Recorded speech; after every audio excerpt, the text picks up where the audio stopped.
സംസ്ഥാനത്തിനാകെ മാതൃകയാക്കാവുന്ന ഒരു ജലസംരക്ഷണ പദ്ധതിക്ക് തുടക്കം കുറിച്ചിരിക്കുകയാണ് പത്തനംതിട്ടയിലെ റാന്നിയിൽ. സ്ഥലം MLA പ്രമോദ് നാരായണന്റേതാണ് ആശയം.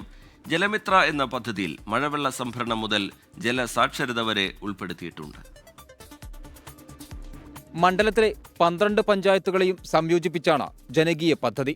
ജലം കാത്തുസൂക്ഷിക്കുകയാണ് പദ്ധതിയുടെ ലക്ഷ്യം. നീർച്ചാലുകളുടെ വീണ്ടെടുപ്പ്, മഴവെള്ള സംഭരണം തുടങ്ങി ജലസാക്ഷരത വരെ പദ്ധതിയുടെ ഭാഗമായി നടപ്പാക്കും. ഭൂമിയിലെ ദൈവത്തിന്റെ നിക്ഷേപമായ ജലത്തെ വരുംകാല തലമുറകൾക്കായി കാത്തുസൂക്ഷിക്കും എന്ന പ്രതിജ്ഞാബദ്ധമായ മനസ്സുമായി, സമർപ്പിതമായ ഭാവവുമായി നമ്മൾ ഒരുമിച്ച് ജലസമൃദ്ധമായ ഒരു റാന്നിയെ കെട്ടിപ്പടുക്കുക തന്നെ ചെയ്യും എന്ന ആത്മവിശ്വാസത്തിലാണ് ഞാനും നിങ്ങളും പങ്കുചേരുന്നത്.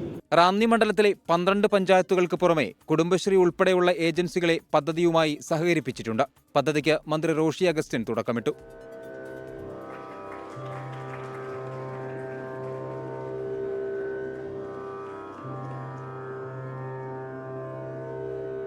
ഓരോ തുള്ളി ജലവും സംരക്ഷിക്കുകയെന്നതാണ് പദ്ധതിയുടെ ലക്ഷ്യം.